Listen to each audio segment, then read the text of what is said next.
ساتویں امام نے کیا فرمایا؟ کہا کہ مولا اس صلوات کا معنی کیا ہے؟ عجیب بات ہے، راوی نے پوچھا صلوات کا معنی کیا ہے؟ ساتویں امام نے فرمایا کہ تم صلوات جب بھیجتے ہو تو یہ اعلان کرتے ہو کہ پروردگار میں ابھی تک اسی عہد و پیمان پر ہوں کہ جو تو نے مجھ سے خلقت ایک عالم سے پہلے لیا تھا۔ یہ امام کا اشارہ کس طرف ہے اس روایت میں بحر الانوار کی؟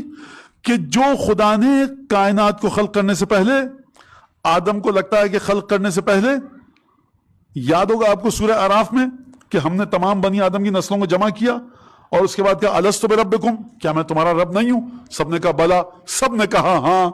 اور پھر اس کے بعد دنیا میں آ کر لوگ دو گروہوں میں تقسیم ہو گئے، کچھ نے خدا کو مانا کچھ نے نہیں مانا۔ تو ساتویں امام فرمایا جب تم صلوات بھیجتے ہو تو کہنا یہ چاہتے ہو تم صلوات کے ذریعے کہ پروردگار میں ابھی تک روز الست کے اس وعدے پر قائم ہوں۔ روز الست وعدہ لیا گیا تھا ربوبیت کا، صلوات میں ربوبیت کا ذکر نہیں ہے۔ اس کا مطلب یہ ہے کہ ربوبیت حقیقی کے ساتھ آپ اس وقت جڑیں گے جب ان 14 5 12 کے ساتھ جڑیں گے۔ آپ کیا سمجھیں گے ان ہستیوں کو کہ جن سے خدا ہے ان پر درود بھیج؟ یہاں پر حقیقت کی بات نہیں کر رہے۔ ابھی آپ یہ نہیں کہہ رہے جب آپ درود بھیج رہے ہیں تو کیا آپ امام صادق سے مصافحہ کر رہے ہیں دنیا میں فزیکل وجود میں؟ نہیں کر رہے۔ دیکھیے جب الفاظ مشکل ہوں اس کو آسان میں بدلا جائے تو بات بڑی کمزور سی ہو جاتی ہے، اور میں نہیں چاہ رہا اصطلاحات کی طرف جاؤں، گاڑے ثقیل الفاظ کی طرف جاؤں، آسان الفاظ پیش کر رہا ہوں آپ کے سامنے۔ حقیقت وجود آل محمد ایک الگ چیز ہے اور ان کے نام لینا ایک الگ چیز ہے۔ یہ تو بات واضح ہے نا بھائی، سیب کی حقیقت ایک الگ ہے، خوشبو، رنگ، ذائقہ، طاقت، توانائی، رس، مٹھاس، یہ سیب کی حقیقت ہے۔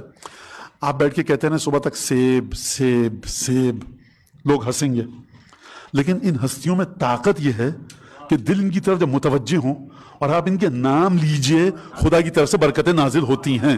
اس بات کو سمجھیے۔ اچھا، یعنی صلوات جب آپ بھیج رہے ہیں تو اپنے آپ کو کہاں سے متصل کر رہے ہیں؟ روز الست سے۔ ابھی خلقت کائنات بقول میرے، اب جو سمجھ میں آتا ہے وہ میں کہہ رہا ہوں، نہیں ہوئی ہے۔ آپ اپنے آپ کو روز ازل سے متصل کر رہے ہیں۔ جب کچھ نہیں تھا خدا نے خلقت سے پہلے تیار کیا، اور اس کے بعد ازل یعنی جب سے کائنات شروع ہوئی، اگر آسان لفظوں میں کہیں، ابد یعنی قیامت یعنی ہم فیہا خالدون۔ یہ صلوات وہ حقیقت ہے جو آپ کو ازل سے لے کر ابد تک متصل کرتی ہے۔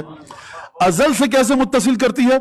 فرمایا کہ دیکھو اس طرح سے کہ تم کہتے ہو کہ ابھی تک میں اسی وعدے پر ہوں۔ ابد سے کیسے متصل کرے گی ہم فیہا خالدون؟ فرمایا دیکھو اقربکم منی مجلسا یوم القیامہ، قیامت میں تم میں میرے نزدیک سب سے زیادہ وہ ہوگا۔ مختلف روایتیں، ایک روایت پیش کر رہا ہوں کہ جو مجھ پر سب سے زیادہ درود بھیجے گا۔ یعنی آپ کو یہ صلوات ازل سے بھی متصل کرتی ہے کہ جب کائنات شروع ہو رہی تھی تم اس وعدے پر ہو۔